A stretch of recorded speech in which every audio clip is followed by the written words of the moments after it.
Hello, everybody, and welcome to podcast number, I don't even want to say one, I want to say 0.5 or something. This will be my second 0th podcast. That's awesome. We're calling this Star 42 because it can be basically anything and we don't know what to name it. But that being said, my name is Michael Slobodnik and my colleague here is Jace Benson. I'm so glad to be here. Wonderful. And we got together last week at the Knowledge25 conference. Said concert. The concert was a whole nother story. After the concert. After the concert, yes. The Knowledge25 conference, and we started talking about just everything and everything. We thought, hey, let's do a podcast. No specific topic whatsoever, except just we'll kind of talk about whatever we feel like that day. I'm sure we'll have some general topic, but today's topic is really just, hey, zero introductions for the most part. Yeah, exactly. Exactly. About me, my name is Michael Slobodnik. Work for a great SaaS cloud company. Been there for 10 years and working on ServiceNow technology, starting with a customer back in 2011. And that is where I met Jace, who I was just learning ServiceNow. And so I basically say Jace was kind of like my Obi-Wan Kenobi, if you will, where I took an admin course and I actually worked for this customer specifically to work on ServiceNow. And so I was excited to be on the platform. And Jace was there working for Fruition Partners, who's not really around as an individual company anymore, but they were like the go-to partner in the day. But anyway, yeah, Jace and I have maintained a great relationship for the past, how many years? 14 years? A long time. It doesn't look like it though if you look at our LinkedIn interactions. Yeah, that is true. But I mean, it's because I come across abrasive. And I come across annoying. So it's a good combination. I blame both of our blogging history. Probably. And I did have a blog back in the day. I know. I remember ITIL and Me, I think it was. Or ITIL for Me. No, ITIL and Me, but it's, I kind of got rid of the ITIL and now it's just Slobodnik.com. So it's still technically out there. Oh, really? I didn't know that. Yes, if you go to Slobodnik, it's still there. I'll have to subscribe to it. Well, I mean, I don't have any new stuff really, just old stuff. That's okay. I'll just read the old stuff. I'll pretend some good old stuff. Yesteryear.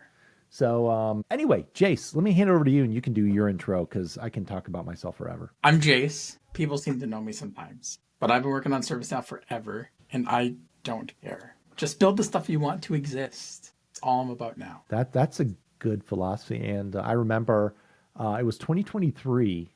It seemed like there was this tipping point of ChatGPT and generative AI, and ServiceNow had their sales kickoff. And Dave Wright always gives a big innovation speech, and he mentioned you at that time. Yeah, I heard about this. And I mean, immediately I'm like, dude, I know that guy. And I'm like, hey. And it was really cool because I think at the time, what'd you build exactly? You integrated like code search with ServiceNow somehow, right? How'd you do that? I built, because I wanted to learn this AI stuff. It was beginning of 2023, I think it was. Or was it 2022? It was 2023. Well, I'm thinking when I started that project. It's all on GitHub now. Maybe 2022 then. It's called Scribe. It was called Scribe Monster. It was a Chrome extension that you could install, that you could work with on top of ServiceNow, because I wanted to use it at work. And I wouldn't be able to get anything approved to go through update sets and install in the instance for this play stuff, right?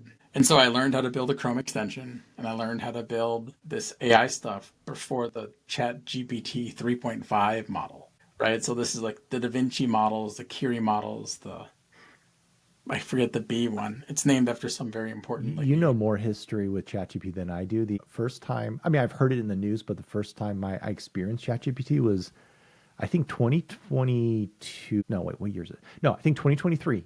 My son had his bar mitzvah, his 13-year-old, all that stuff. Yeah. And my wife used ChatGPT to write his speech. And she's like, check this out. And I was like, oh my God, if it can write a bar mitzvah speech. And by the way, I have a friend his second son is doing his tomorrow. And he just learned about ChatGPT to write this speech as well. And it's even gotten better since the past 2 years, where it not only wrote a really great speech over the topic of what he's talking about, but it even thanked the parents and family and stuff. It's actually even better. If you give it a good context, it's fantastic. It is. So anyway, side note, when I first heard about it and realized how powerful it was. Anyways, so I heard about this, and this is before OpenAI got big. It's months before, 2 months, right? Because they blew up in February, and I was getting into it in January. And over a weekend, I built Scribe Monster, right? Because I was learning all these other web frameworks and messing with things. And so I built effectively a chat GPT wrapper, is what they'd call it today. But I made, for every type of script in ServiceNow, I wrote 3 scripts. And so anytime you asked it to like help you with a script, it would inject my 3 scripts. So it'd have like my style of writing the code. Like, what do you mean by your 3 scripts? Like, so like imagine you had a request or somebody asked you, hey, Mike, whenever somebody makes a ticket with Mike in the short description, I want it to automatically assign to you, right? There's a lot of ways you can do that, but how would you do it in business rule, right? If you had to write a business rule to do it, you do like a before update business rule, and you might like look up your name and then enter the value into the whatever. And so I wrote 3 like queries like that, and then the responses I would expect. And then I would inject the person's request that they wanted after all of those. So it'd have those like previous examples, which is called a view shot. Oh, okay. And then it kind of knows sort of what you want to know, right? And so for like things that were more complicated, like client scripts, I made sure that I covered almost every type of G-form method you could do. Oh, okay. Right? Yeah. So I did that for every kind of script you can think of in ServiceNow, which there's a lot. Yeah. Oh, I know there's a lot. Right? And it worked pretty well. I had up to 300 users using it at a time, right? That's pretty good when you consider the fact that even at that time, ServiceNow was very no code, like maturity wise. Like when we started, you always had to script something, always. Yeah. Now with Flow Designer and everything else, it's like almost, I'm not going to say truly, but almost truly no code, where if you had 300 users using it, those were probably 300 advanced users. Depending upon the size of the community, that's actually a good amount, in my opinion. Yeah. I mean, it was pretty neat. I was stoked to hear that the sales Scribe Monster was invited to Sales Kickoff, and I wasn't. But, Really? They were invited and you weren't? well, he put it on the screen. Like I got text from like 4 people. Oh, he didn't we didn't invite them. Like he just talked about it. I understand. I wasn't there. I only heard about it. I'm not going to confirm nor deny if I was there. Let me put it that way. But no, that was pretty cool. So I'm all about making stuff though. Like if you want to know who I am, I'm Jace Benson. I like to make things. Yes. And if something doesn't exist, I like to make it exist. Yes, and our first project together was OmniQuest, the It was. game for the service desk that made me famous. We didn't You get you Googled- famous because you work for a partner, and partners don't get famous. But needless to say, made me famous. And I Yeah. first presented that at Knowledge25, and it didn't survive much longer after that, because I think people realize when it comes to playing games for gamification, like it requires a lot of upkeep, because people tend to get very bored after a while, very quickly. And as soon as that dopamine hit kind of wears down from the old stuff, you got to do something new. And it's like, I got an Xbox, I played Doom 2016 and Doom Eternal, and I'm like, I could go back to playing it here and there, but I don't feel fun with it. Now, this is a great segue, because we were just talking about what our hobbies were and stuff. And I'm like, hey, Doom the Dark Ages just dropped. And that's what I'm playing now, and when I have time at least. And similar mechanics, I guess, but new addition to the storyline, and it's a pretty fun game. So is Dune the Dark Ages based off the books and the movie? Yeah, you know what? Okay, all right, this podcast Star 42, so we can go anywhere. We can go anywhere. So here's the cool thing about Doom. So Doom 2016 came out, and I got it because I'm like, oh, this is pretty fun. And all the reviews said the same thing, where it took the original feeling of Doom that came out, I don't know, in the 90s, maybe even in the 90s. Wait, you're saying Doom or Dune? Doom, D-O-O-M. Doom. I thought you were saying Dune. You know, the No, guys not- that now- collect spices. I did play the original Dune game years ago. Don't get me wrong. I'm talking about Doom. Like, there was Wolfenstein 3D as the first person shooter game that really hit big. And by the way, that was on a 3.5-inch floppy. Like that's Yeah. how I got it to play. And then the next game that came out with ID Software was Doom, D-O-O-M. Yep. That was probably one of the biggest, additions to first-person shooter. I mean, there's literally projects to see all the things you can run Doom on. I think people run it on refrigerators now and toasters. Refrigerators, toasters, like ATMs, and so I played the original Doom when I was a kid, 3.5-inch floppy disk, and Yep. Doom 2. Then eventually they came out with, I think, like a Doom 64 originally for like the Nintendo 64. And the interesting thing is these original Doom games I'm being very careful to say Doom Yeah. now. Thanks. These Sorry original about that. Doom games have like kind of a cohesive storyline. Oh. Doom 64 ended with the original protagonist who never had a name or identity. They just called him Doom Guy or Doom Marine. It ended with him saying, basically at the end of that game, basically going, the forces of hell are never going to rest, so I'm just going to stay in hell and just keep them at bay and sacrifice myself. And that was the end of that storyline. And then there was like a Doom 3 storyline that was kind of like Doom 3 came out years ago, and it was like a recreation of it. But it was kind of its own thing. But in 2016, the company, was it Bethesda or something, came out with a Doom reboot. And it went back to the original type of Doom game that was just fast action, first person shooter. You're an unnamed hero, you know. Yeah. You have weapons. You shoot things. You Yeah, explore. exactly. Like the original that I grew up with playing. And it's funny too, because most of the game reviewers always said, we know nothing about this guy except he is really pissed off. Which is very true. He has so many funny mannerisms in the game. Doesn't say anything.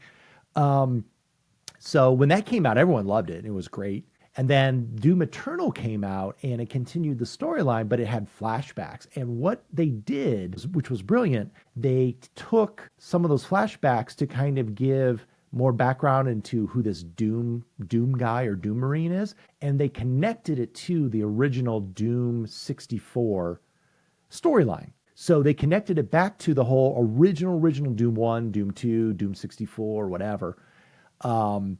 And now it's in this Doom, which, you know, like I said, was kind of the reboot, Doom Eternal, which continued the story but had flashbacks to connect it. And now Doom the Dark Ages is kind of a middle piece where there was Doom 64, then Doom 2016, and then this whole empty space of his story that you only see in flashbacks.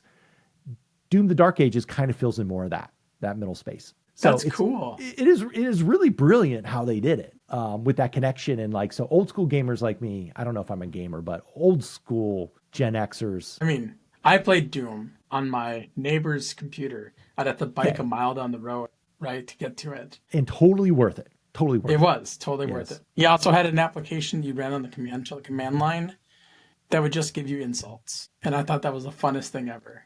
That's great. I remember like in high school, connecting two computers. And at the time we didn't even have Ethernet to connect. We used like serial cables, like with my laptop and and I was a nerd. I bought my own laptop when I was a kid, like in 95, my laptop and then like my friend's laptop. And that's how you network IPX protocol or something. And we could play. It was so cool. Both of us playing Doom together on this. Yeah. I remember lots of games. Like there was, I didn't do any serial networking when I was a kid. But like, I remember after my dad had moved out and he had met somebody, her son would play a game. I think it was called like BattleTech.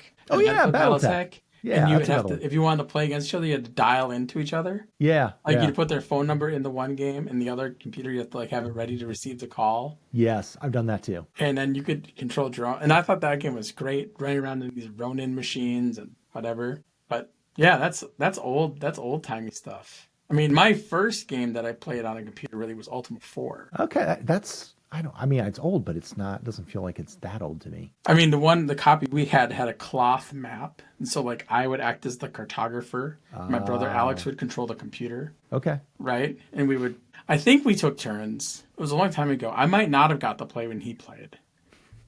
So it's like, I don't think you let me play. I remember playing it. But I don't. I mean, I know I played it, but I don't think he hung out with me when I played it. All right. Right? You can now play it on for free. Did you know that? The Wayback Machine? You can load up a ton of those old games and just play them in the browser. You know what? So I've got a Raspberry Pi, RetroPie on it. And you have to find the ROMs, but you can go to like Abandonia or Abandonware or whatever and find the old ROMs. Yeah. You don't have to do that, though. You can literally right now in your browser go to the archive.org. And there's a games section. I'm going to archive.org. Yeah. Do you think they have service now with like UI 11 in there by chance? I mean, possibly. No, but I'm sure you could find somebody with that WAR file with your resources. You know what? So I cannot confirm nor deny this, but I would say like almost 10 years ago, it was known that if you worked for ServiceNow, like in pre-sales, you could load up ServiceNow on your laptop, right? Yep. Because it was a basic, Java. It was like a LAMP server and MySQL and everything, so you can run it locally. Yeah. And that was always kind of cool. Now the infrastructure with it is far more complex, especially when you start to look at things like metric base, which is its a non-SQL table, Yep. and you look at like the AI search, for example, it has its own indexing.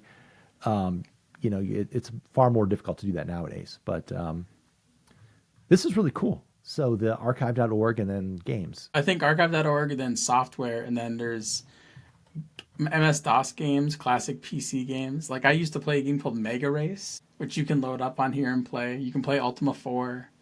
You can play Number Munchers. Oh, I there's bet you can. Doom. Doom is there. Yeah, I bet you can play Oregon Trail, like the old Oregon Trail. When I was a kid, that Yeah, was yeah, I just popular. died of dysentery. Do you know Oregon Trail was made in Minnesota? Are you serious? Why did? Well, I guess it was called Oregon Trail because it was to Oregon, but that's kind of Well, cool. the developers of the game though did it here, and I actually worked with somebody who worked on the project at my help Really? desk job way back in the day. Huh. That's pretty So cool. fun tidbits. Yeah, I don't have any cool tidbit to that. My only like claim to fame really is Nor this is gonna sound bad, but this is my only claim to like any fame historically whatsoever. Norovirus, right? Yeah. Like everyone knows it and you don't want it. You know where the name came from? No. The name came from Norwalk, Ohio, norovirus, Norwalk, Ohio. And my grandfather, who's in big medical here in Ohio, at one point he was like the president of the Ohio Hospital Association, all this stuff. At the time, he was like running a hospital or something in Norwalk, and my dad was like a kid, maybe 10. So we're talking like in the 60s. And somehow norovirus hit in Norwalk, and they were trying to isolate the virus. And my grandfather was like part of the research team or something where they were sampling patients and essentially helping them to isolate the virus, to finally identify it. And my father and my uncle, his brother, as kids were actually like test subjects, like they were swapping them to like get the virus and stuff. So yeah, norovirus. My Hey grandfather was like man, on the front lines with it. That's my only that's really claim to important. fame. That could have been way worse, right? I guess it could have been like, I mean, it was this, bad already. I don't know how bad it was. I'm aware of its name. basically you're just like everything is coming out of your body for like a couple days. It's miserable. And interesting. All right, another tidbit. This is Star42.tech, so it's going to go everywhere. They can go everywhere. Yeah, that's totally Alcohol fine. alcohol hand sanitizer, by the way, does not kill norovirus. Oh, Nope. well, You that's a have to resistant wash with virus. hands and soap, hot water and soap. All right. So if you go on a cruise or like, go someplace like a resort, make sure you wash your hands with hot water and soap. Hand sanitizer is not going to do it. All right. It is crazy how like that used to not be a thing. Like 100 years ago. Well, Like washing your, you weren't yeah. supposed to like wash your hands and stuff. Like there was. I know that there's like papers, like stuff in the paper about it, like being safe, like whatever. But What's most interesting about that? Another interesting thing. I don't hide the fact that I'm Jewish, of course, talk about it all the time.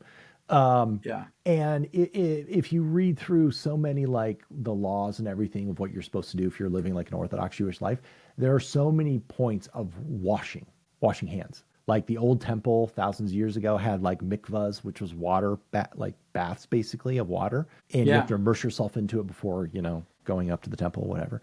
And it's kind of interesting because from the Jewish perspective, like sanitation and hand washing is like so ingrained.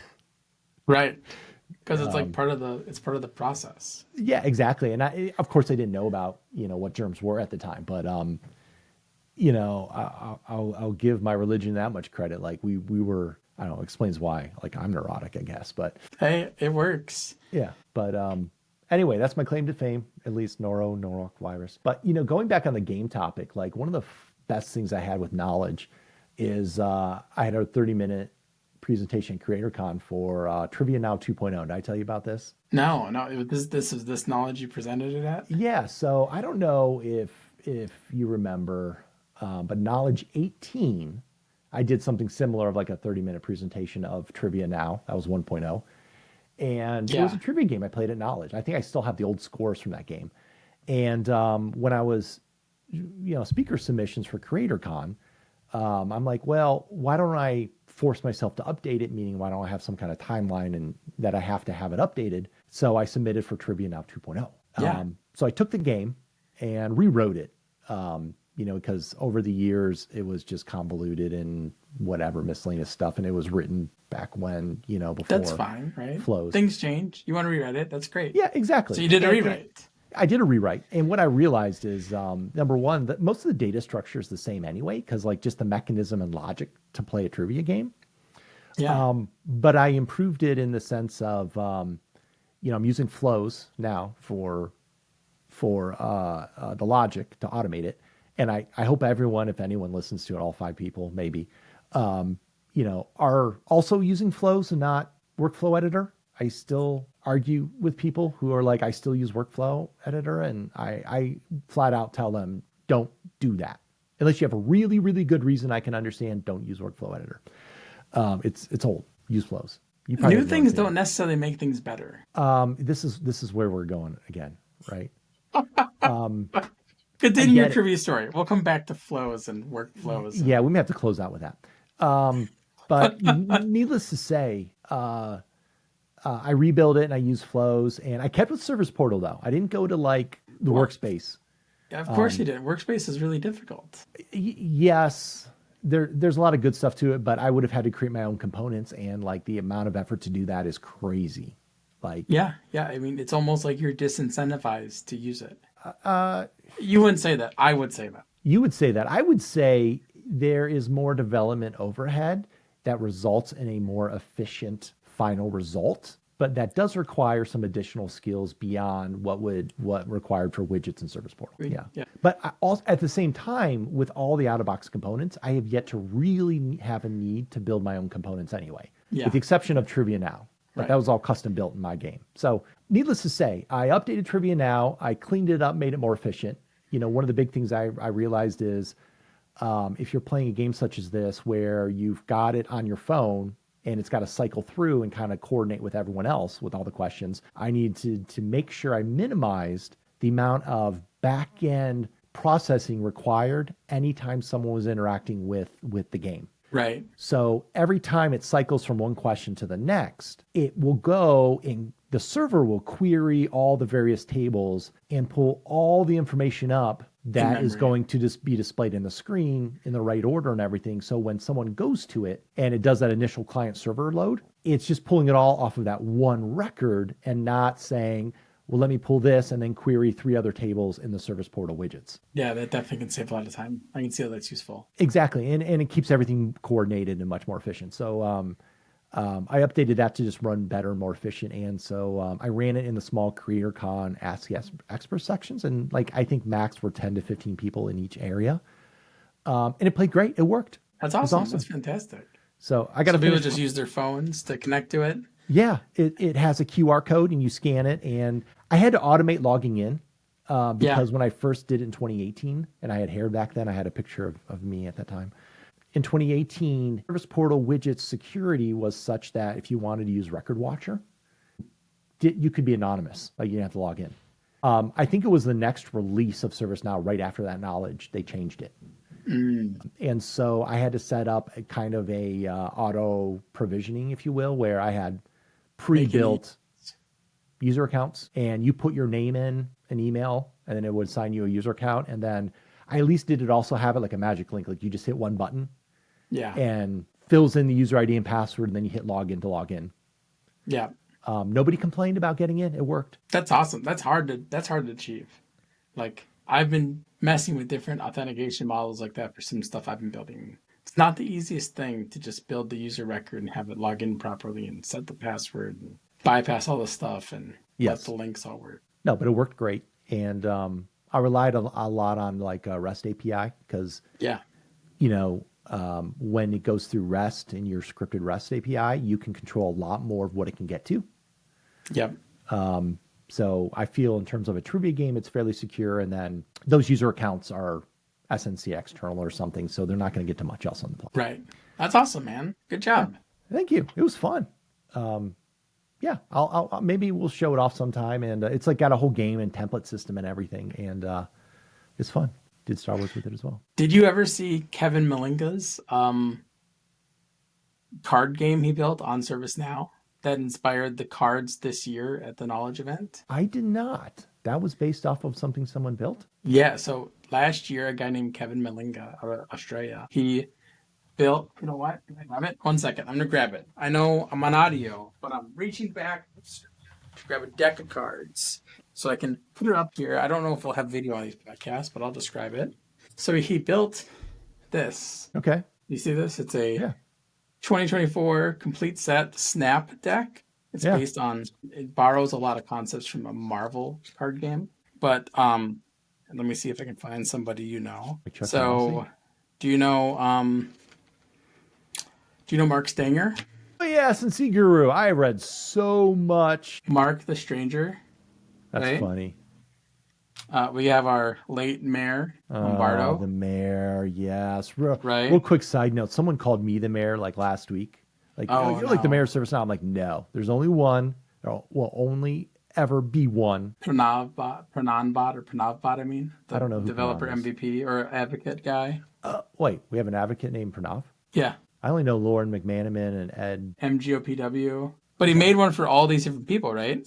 And I'm in here. Of course you're in there. I'm not in there, man. Oh, we got Bill from the deli. Oh, that's hilarious. Right. He actually went to the Knowledge last year and got them all signed. And gave people copies of it.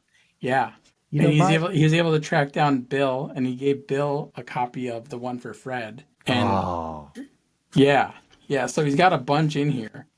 Right. My coolest ServiceNow autograph is the picture of Fred Luddy on Forbes where he's like cheering. I got that signed by him. That's awesome. Yeah, I heard he was building something now too, but it's not public and I haven't seen it yet. Okay, so but I heard that like 2 or 3 years ago. Someone I work with is like friends with like someone related to Luddy. So I've heard some about it. Yeah. It sounded cool. I didn't pay attention because I think I was working on something else and just not paying attention to this person. But I can't wait to hear about if that gets released and what it is. Yeah, same. I was like, where is it? There's a few cards I missed. I want to find mine. I think I'm in here somewhere. I'm technically the newsman. Oh. Because of I don't know how I feel about that, honestly. Well, I have that news.jace.pro, which kind of aggregates all of the ServiceNow news stuff. Right? At the bottom of each card, it says inspired by and it has their names. I got nothing for me. I actually feel like I'm left out. Yeah. He made a second set, and then the folks behind the cards this year reached out to him about whatever. And he had a session, but he wasn't able to go this year. And I think those cards this year, you had to be like registered for CreatorCon by a certain amount of time to get your card or something, right? I think you could have got it after you got there. If you wanted to. I kind of just didn't want to because I felt like, well, I'll be part of the original, the OG group. Yeah, when you're part of the OG like that, like you're good. Yeah. I want the other people to chase those artifacts. But exactly. Back to games, though. I'll share with you one of the games that I play occasionally while I'm supposed to do other things. After kids, it's not easy to play a game that is like taking your full attention. At least for me, it isn't. I can't do that anymore. So games. And how old are your kids at this point? Avery just turned 11, and Brody is 8. Yeah, so they're more independent, but still liking a lot of your time. My oldest son is 15. My youngest is my daughter is like 12. Yeah, and they're now getting into their own things where I started playing Fortnite because like if I play Fortnite with my son and he kicks my butt on it, but like, it's something you can do with him though. Yeah, and I talk more with him doing that than anything else. Yeah, I need to find some good games like that to play with my kids. It was Minecraft for a while. Yeah, and I hate Roblox. I can't do Roblox. But for me, my personal game I've been playing lately is a game called Noita, Noita, on Steam. Yeah. It's a game where everything can be destroyed, every pixel. You're like a wizard. You have a wand. You have multiple wands that you can throw stuff out of. And it just gets progressively harder as you get deeper and deeper. But it's a good game to like just do when you have nothing else. Like do while you're doing something else that doesn't require your full attention. Yeah, see, I don't have as much time to play games because I'm always working and getting a lot done. Well, my boss, if you're listening to this, I'm never playing games, ever. Right.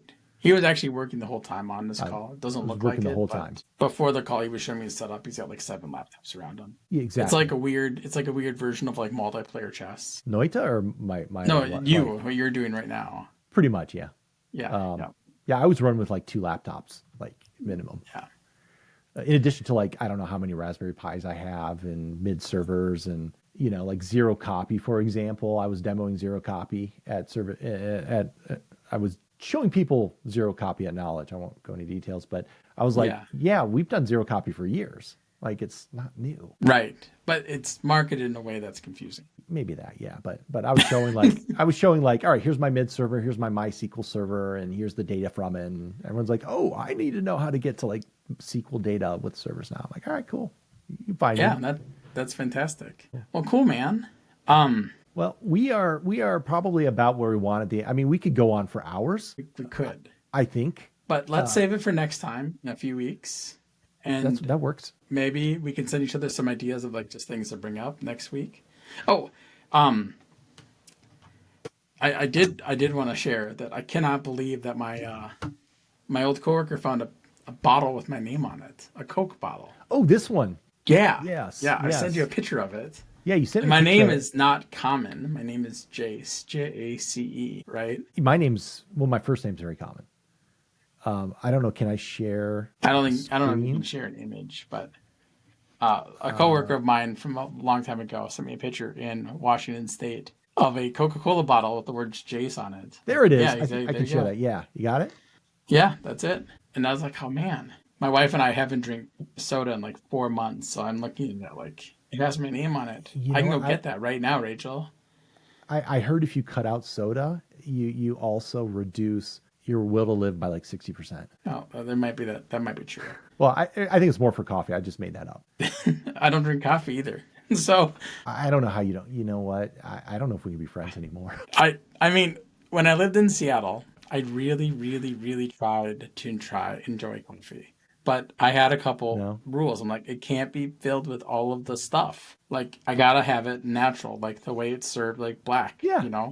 Yeah. Right? And I couldn't enjoy it. And like, there was colleagues of mine who'd get like the like one of them had a birthday, and for their birthday, they got that really expensive, like $200 container of like coffee that like comes from the insides of a cat in like Asia somewhere. Oh yeah, my cousin said she tried that. Like they eat the coffee bean. It's a kind of cat. They eat the coffee and then it comes out.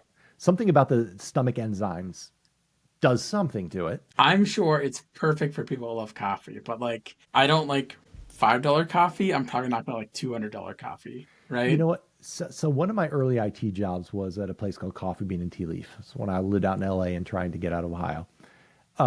And they did send me to like a coffee class to like learn about different quality of coffees and stuff. Sure. And I do appreciate a good cup of coffee because like that's when I first tried Jamaican Blue Mountain. That was the first time I tried coffee straight black. I was like, wow, this tastes good. Now I drink coffee straight black these days, not because of that, mainly because years ago I was in Seattle with my family and they had like this exhibit on how drinking coffee is actually generally good for your like mouth and gums and stuff. It's the cream and sugar that you add to it that causes like more of the bad breath and stuff. So right in that moment, I'm like, all right, I'll stop putting cream and sugar in my coffee. And now I just drink it straight black. But I do appreciate it straight black because there's this guy I know from years ago who we were at lunch and he ordered coffee and they're like, oh, how do you take it? And he goes, well, I take it black and bitter like my soul. And I'm like, that is the best response ever. And now that's what I say in honor of him. I don't even know where the guy is. He was older. I don't know. But Norm, if you're listening to this, probably not. You inspire me. Awesome. Well, if anybody watches this and wants to talk about anything, make sure to bring it up. Put it in the comments or wherever this gets posted. Thanks, Mike. I'll talk to you next time. Yes, I'm Michael. Jace. And I'm Jace. We'll hopefully talk next time on whatever topic we have. Yep. All right. Bye. Get out of here. Leave.